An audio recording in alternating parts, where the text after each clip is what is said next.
Welcome back to Piece of Work. It's a Saturday morning, and I am excited. Excited is a strange word to use for this episode, but I'm eager to share an episode that is a little different for me because it deals with a story that's not fully my own. And it's something I've wanted to and needed to share for a long time and haven't been able to. And if you know me, you might know that I usually process life in real time. I write about it, I talk about it, I share pieces of my journey on social media, and now through this podcast. I was very open about my breast cancer journey and my divorce journey and all the things that I struggle with. I try to be really real on social media. Some of my friends and family have made comments about, oh, you post a lot.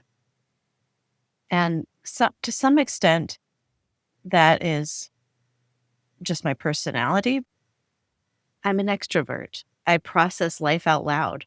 Talking and writing aren't just things I do, they're how I make sense of hard things and how I connect with people. And honestly, a lot of the work I do now, coaching, writing, the podcast, grew out of that part of who I am. But this past year has been different. There's been a huge part of my life that I couldn't talk about publicly, even though it was shaping everything behind the scenes. Not because I was hiding it, but because it wasn't only my story to tell.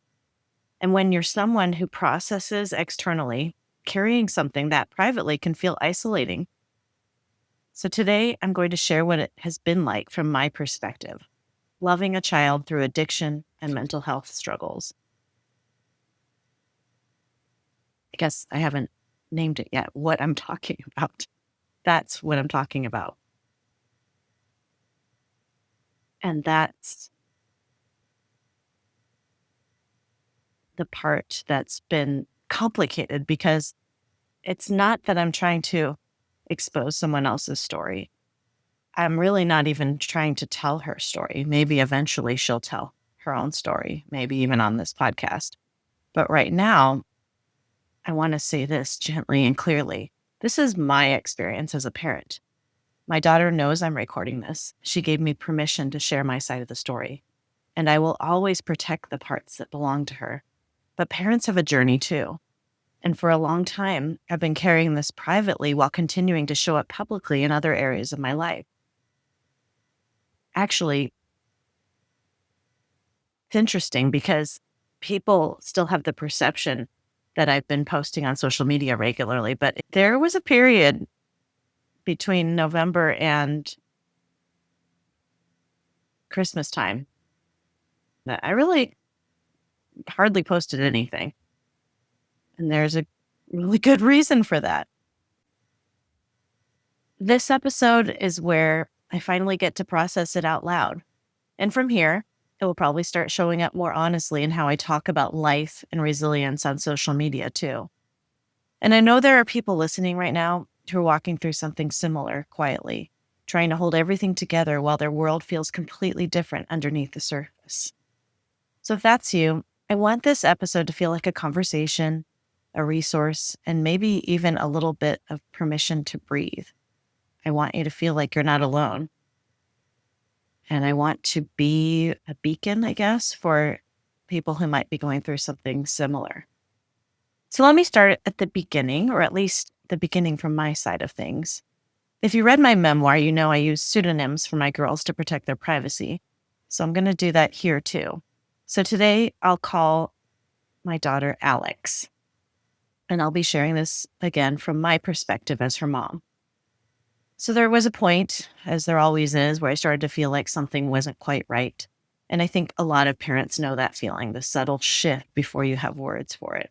Maybe it's a change in behavior, maybe it's energy, maybe it's a gut instinct that you try to explain away because you don't want to overreact.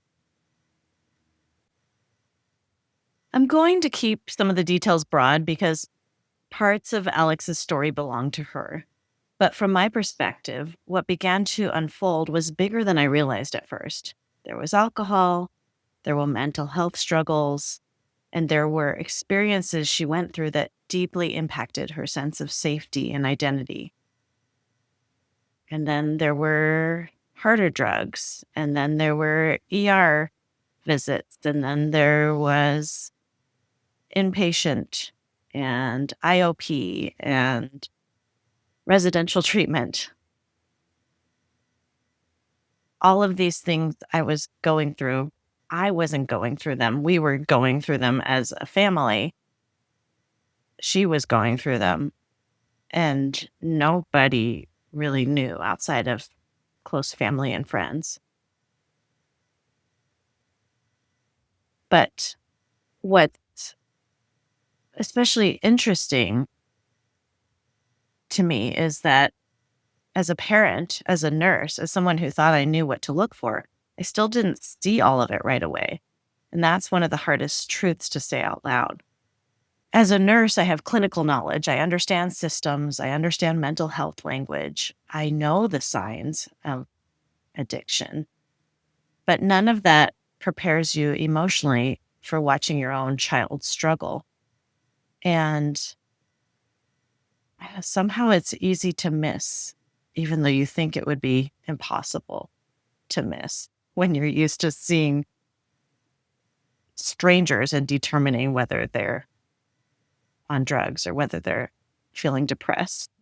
But you can miss it in your own child. It's actually a little bit heartbreaking. So I'm actually like not sure how much or what even is relevant or appropriate to share because I really have a lot of things that I kind of want to process here. And the specific story almost doesn't matter right now. But long story short, w- my daughter Alex has had more than a year struggle with alcohol and drugs. And it became some scary drugs and some very, very scary situations. And, being a nurse and having had friends who have struggled with addiction and having seen plenty of movies and knowing plenty of stories, I saw this trajectory of where she was headed. And I was pretty devastated about that and wanted to shift that trajectory before it became dire. So thankfully, we we have shifted the trajectory greatly. And, always a journey. So it's not over and you never have assurances, but she's doing really well now. So I thought I wanted to record this episode about just what it's been like from a parent's perspective. And I know I've rambled quite a bit to get here, but as I was saying, there's like this strange split that happens inside of you. Part of you goes into problem solving mode, researching, calling, advocating. And another part of you is just a mom whose heart is breaking a little. And very quickly, you realize that love doesn't equal control. You want to fix it. You want to protect them from every consequence. You want to rewind time and do something differently. But the deeper you move into this world, therapy, assessments, treatment conversations, the more you learn that recovery doesn't happen because you force it. You really can't force it. And, at some point you just have to surrender. And, that I'm sure that even if you've never been in a 12-step program, you've probably heard the serenity prayer. God, grant me the serenity to accept the things I cannot change, the courage to change the things I can, and the wisdom to know the difference. So I think, even though that's relevant for people going through addiction, it's also relevant for a parent.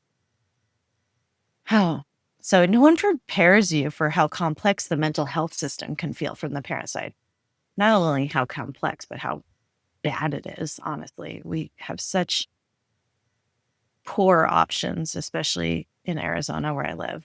It's difficult to figure out what's covered by insurance. I mean, I'm literally a nurse, an insurance agent, and a coach. And I still had so much trouble just navigating the system. You learn new language overnight, outpatient, IOP, PHP, RTC.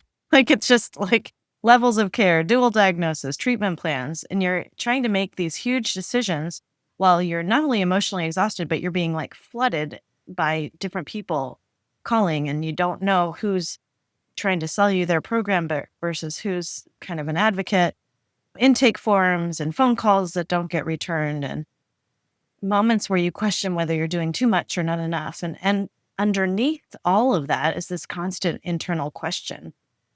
Am I helping, or am I enabling, or am I doing too much or too little? So one of the things I want to offer parents listening is this. You're going to feel things that don't always make sense together. You can feel fierce love and deep exhaustion at the same time.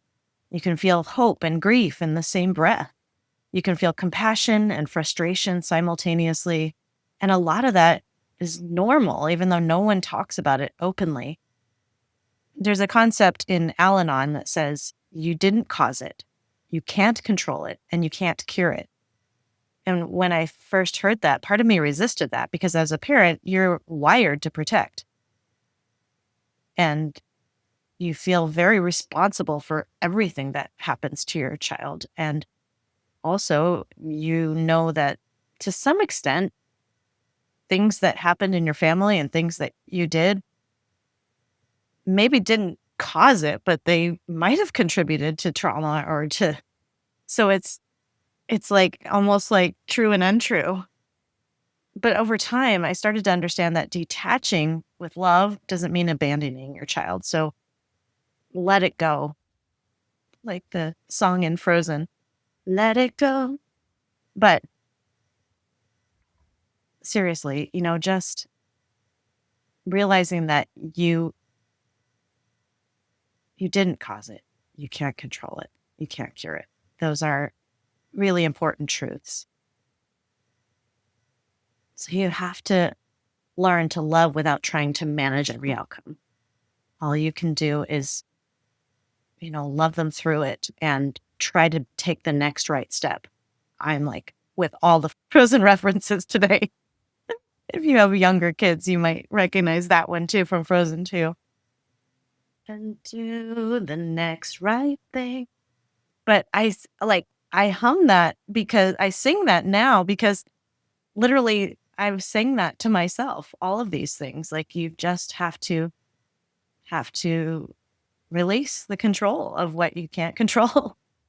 So another layer that I wasn't expecting was what happened socially, not just inside my family and friends, but in other relationships.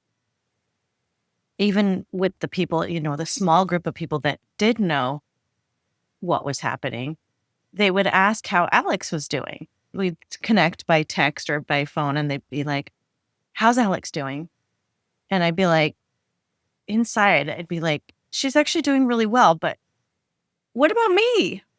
And it's such a struggle, such a tension because it's like, I'm like, oh, am I making this all about me? It's not about me. But in that moment with that friend, I did kind of need it to be about me. There is a me too. There's a whole me who's going through this thing that somebody else is going through, but I'm going through things too.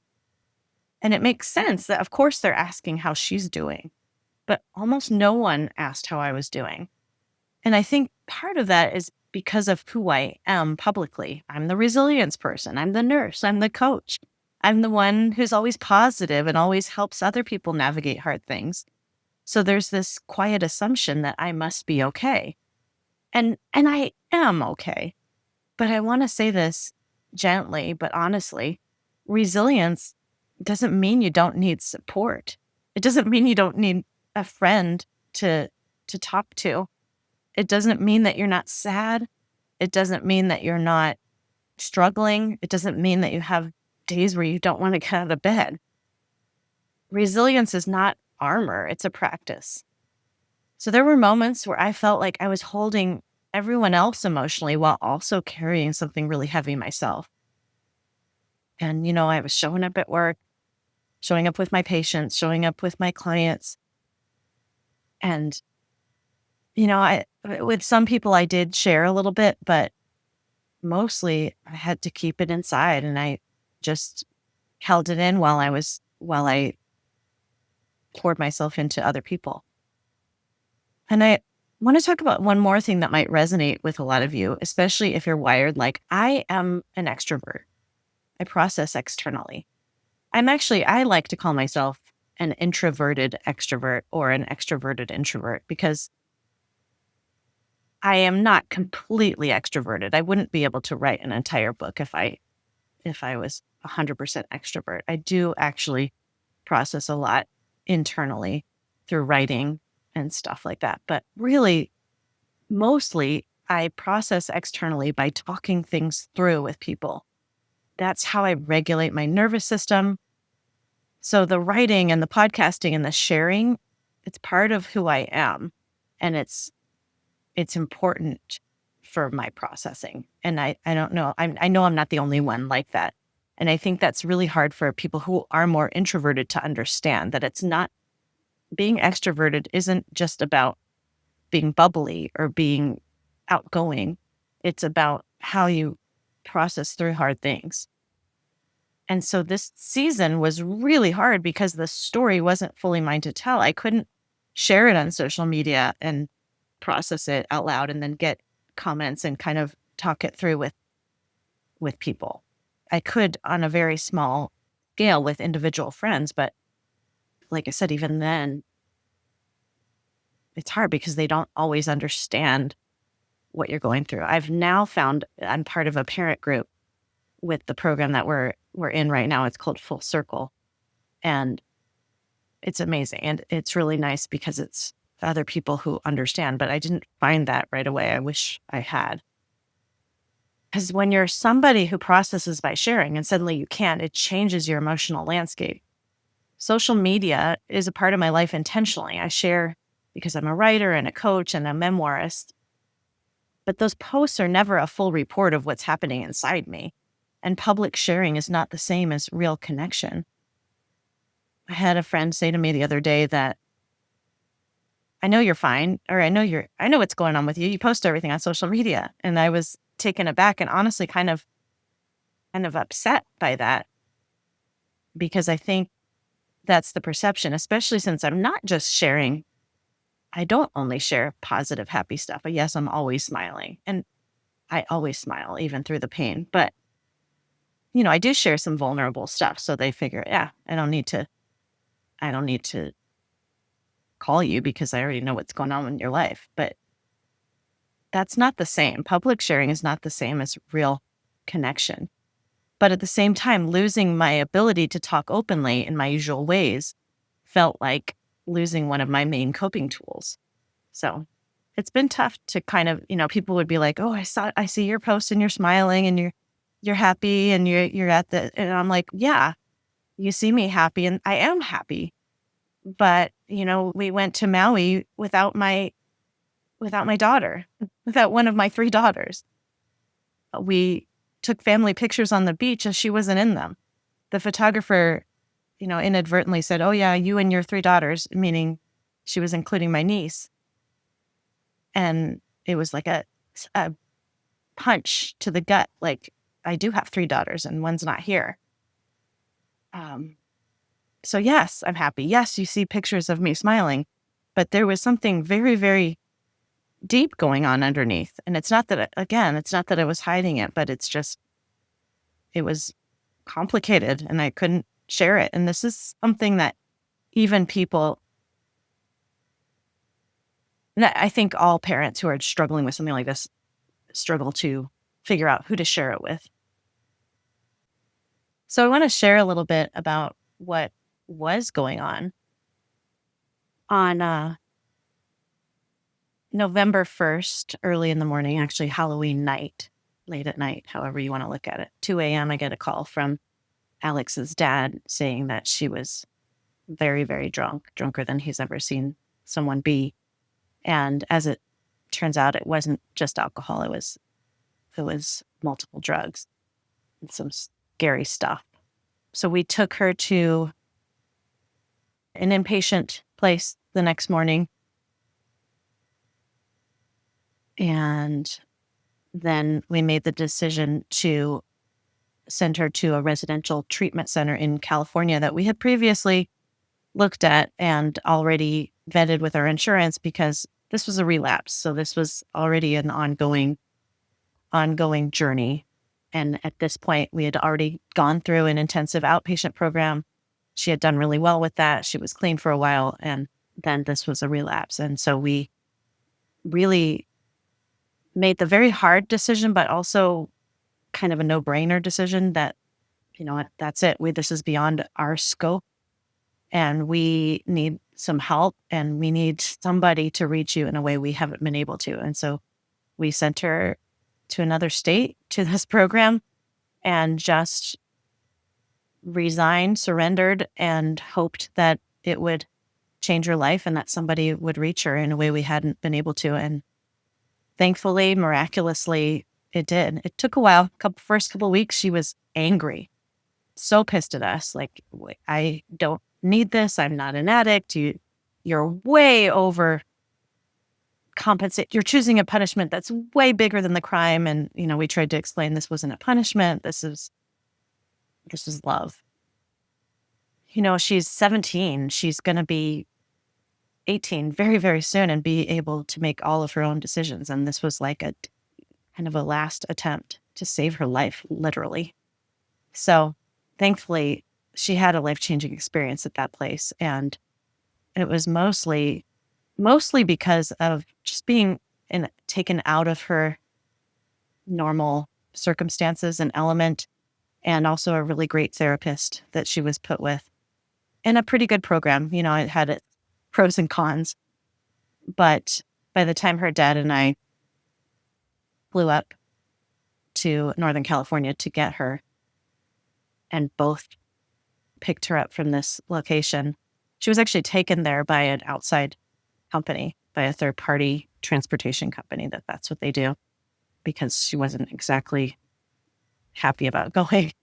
But we picked her up and she was really a different person. She was herself. She was not that other person. She had been able to come out of that addiction long enough to remember her worth and remember her value and remember her purpose and her path and her excitement and her zest for life. I have a lot of pictures that I took from that day. We were able to visit San Francisco a little bit, the three of us, which, her dad and I have been divorced for a long time. And so that was kind of neat to be able to experience that day together with our daughter. And just to have our daughter back. And it was a beautiful and profound day. And it was kind of poignant. And I would have loved to have shared those pictures on social media, but there wasn't really a context for it because nobody knew that this was going on. So she was there for 45 days. And then she came back and she came back right before Christmas. And so then we had the holidays. And thankfully, we found one of the things we wanted to make sure we did was have have a next phase in place when she got home. So it wasn't just nothing. It wasn't just coming home and going right back to the same thing. And thankfully, she recognized that she was going to need a new friend group and everything.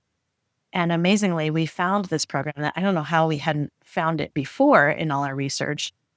It's a little bit frantic, and sometimes you just kind of go with the place you first find. I mean, it's hard, disorganized, trying to find what type of treatment your child needs and what's covered by your insurance and what will be best for them and what it's going to be like. Sometimes you don't know until you try it, and then you try it and you realize, oh, it's not great, but it's better than nothing.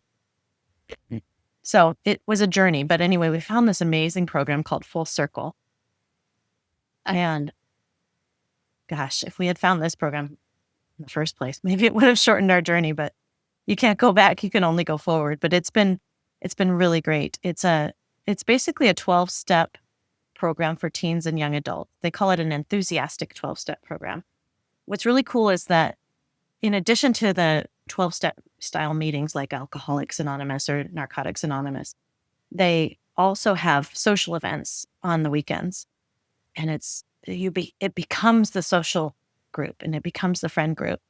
And it's fun. They do really, really fun things. It's not just boring little, because if you take these kids who have been addicted to drugs, typically they might, in addition to whatever deep emotional issues they're masking with the drugs or numbing with the drugs, they also might just like to have fun. They might be kind of a party kid. My kid was for sure. And so you take them away and they're clean, but now they need something to replace that. This was their identity, this party lifestyle. This was their lifestyle. This was their fun. This was what they looked forward to on the weekends. And so to just replace that with sitting around in a circle talking isn't always going to be enough. So I love that they address the social aspect, because in the previous program we had done with her, the IOP, they call it, intensive outpatient program, it did involve group coaching, group counseling, sort of family style. And we actually went to quite a few, every week we would go to it was parents and kids together. And that was great. It was long. It was a lot, but it was good. But there was actually no social involvement. In fact, they were forbidden to have social contact with the other kids for good reason, because the minute they do, they start talking about using, and they can pull each other down rather than lift each other up. But one of my biggest complaints about that, even while we were doing it, is, okay, that makes sense, but who is she supposed to hang out with? Like, we're trying to help her find a new friend group. Like, what new friend group does she find? And so that's why I think Full Circle is amazing. And I think it's brilliant. And I actually wish that there would be something similar just for kids who are not addicted to drugs, just a fun, enthusiastic thing to do on the weekends, because I think a lot of kids end up addicted to drugs and alcohol because they're bored. There's nothing really fun to do. There are tons of fun things to do, but it's like hard to find a place in a place that organizes it outside of, sometimes there's, if you're part of a church, there might be a church high school group, but there might be school things, but it's pretty challenging, I think. So anyway, Full Circle has been amazing, and they also have a parent component. And so that's where it really brought it all together for me. I would have liked to have that earlier in my journey. It's been, by the time we came to Full Circle, not to say we were healed, and not to say that Alex is done with her recovery journey either, but we were already farther along the road, and we had already come through the hardest parts. And again, I also know that this can be cyclical and there can be ups and downs, and we may have harder parts yet to come. I feel like she's really strong, and I feel like she's really remembers her worth. Like I said, she knows where she's headed. She has some really high goals, and I think she'll achieve them. But wanted to just share that aspect. And then, at the same time, it's just an ongoing journey. I've had other friends going through their own struggles at the same time as I'm going through mine. And it's like, I'd like to talk to them about them, and I'd like to talk to them about me, and they're just not always available. So there was the complexity of loving other people in my life who were struggling at the same time. Sometimes addiction doesn't just exist in one relationship, but it ripples outward. So you might be loving a child through it while also loving a friend who's fighting their own battles. And that can be incredibly tender and painful at the same time. You start to realize that some people you care deeply about simply don't have the emotional capacity to show up the way they once did. And that's hard too. It's like, just when you need somebody, the people who your closest friends might be battling their own things and really can't help you. Sure, excuse me. So it's not about blame. It's just grief. Grief for what the relationship used to feel like, grief for what you wish it could be now. So what actually helped me move through all this? Not perfection, not pretending everything was okay, small resets. Breathing when my nervous system felt flooded, walking when my thoughts were spinning, letting myself feel multiple emotions instead of trying to force positivity. This is where the resilience work I've been building started to take shape in real life. Refresh, pausing long enough to calm my nervous system.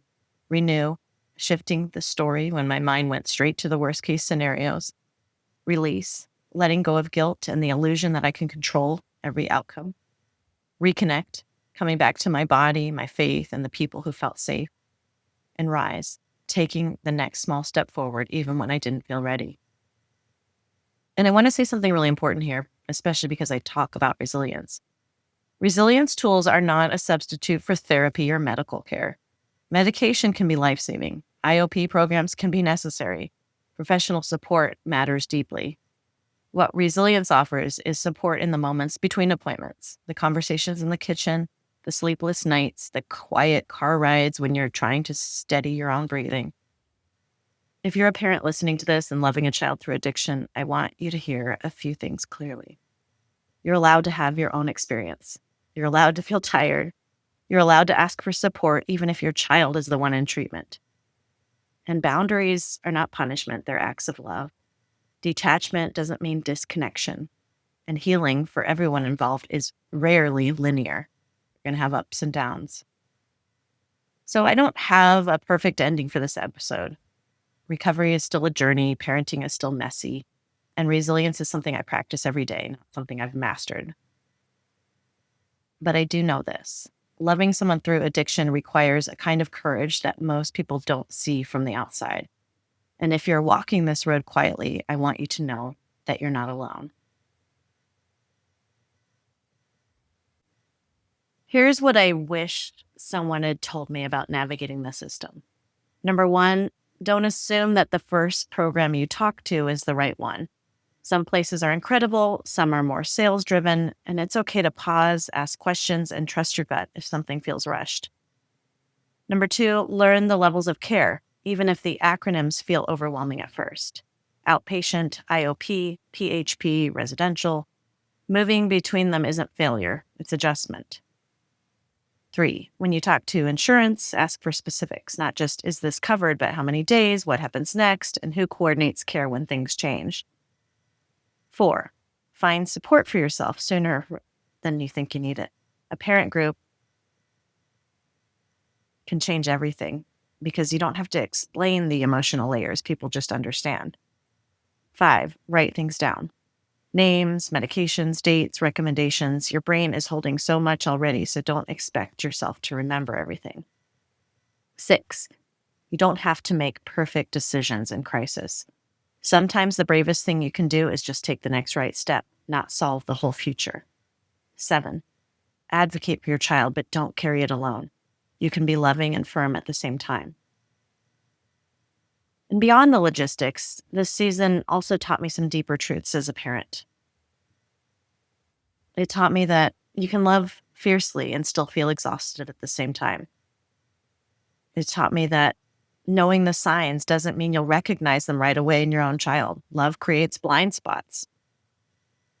Number 3, I guess I'm giving a list. Number 3, the system is overwhelming, and that's not a personal failure. Number 4, you didn't cause it, you can't control it, and you can't cure it, even when part of you feels responsible. Number 5, boundaries are not abandonment, they're acts of love. 5, 1, 2, 3, 4, 5. Number 6, you do need support too, even when your child is the one in treatment. Whether that looks like therapy, whether that looks like a parent support group, just even talking to a friend, but don't feel like reaching out for that support makes you weak. That's human. Humans need other people. And at the same time, extroverts and introverts process differently, and they're both valid ways of coping. And social media sharing is not the same as real connection. Progress often looks quiet and ordinary, not dramatic. And hope doesn't mean certainty. It just means continuing to show up anyway. And then one more thing, if you're not the one navigating it, but you see a friend navigating this. And, we've talked about this in a previous episode where we were talking about what not to say to somebody with cancer. And it's sort of a similar thing with this. It's always hard when, you see a friend who's lost someone, to death or is has cancer, or in this case, is struggling with a child going through addiction. It's like you don't know what to say. And a lot of times people say nothing when they don't know what to say. Sometimes you can just say, I don't know what to say. And just say, I'm thinking about you. And when you're thinking about them, or if you're wondering why you haven't seen them on social media, or if you don't have time to really have a long conversation, but you're just thinking about them, send a text. It's amazing how much it has meant to me when somebody has just randomly texted me and said, thinking about you, sending positive vibes or sending prayers or praying for her or praying for you. Those little texts mean so much. I mean, yes, the long conversations are great too. And a long walk with a friend where you get to process everything and vent about the whole thing is awesome.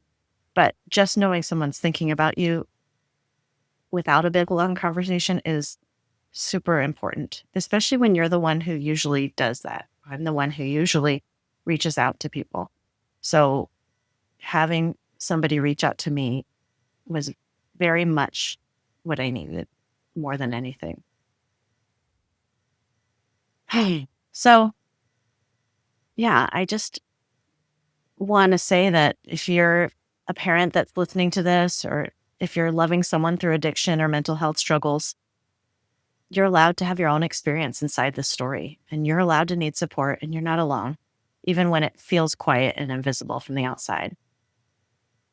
Loving someone through addiction creates a depth of compassion and strength that changes you in ways you don't always recognize right away.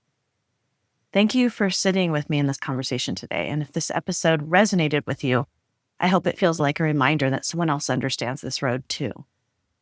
And if you liked this episode, please share it with somebody else who you think it might be helpful for. Please subscribe to the podcast, and so that way you'll get notifications of future episodes.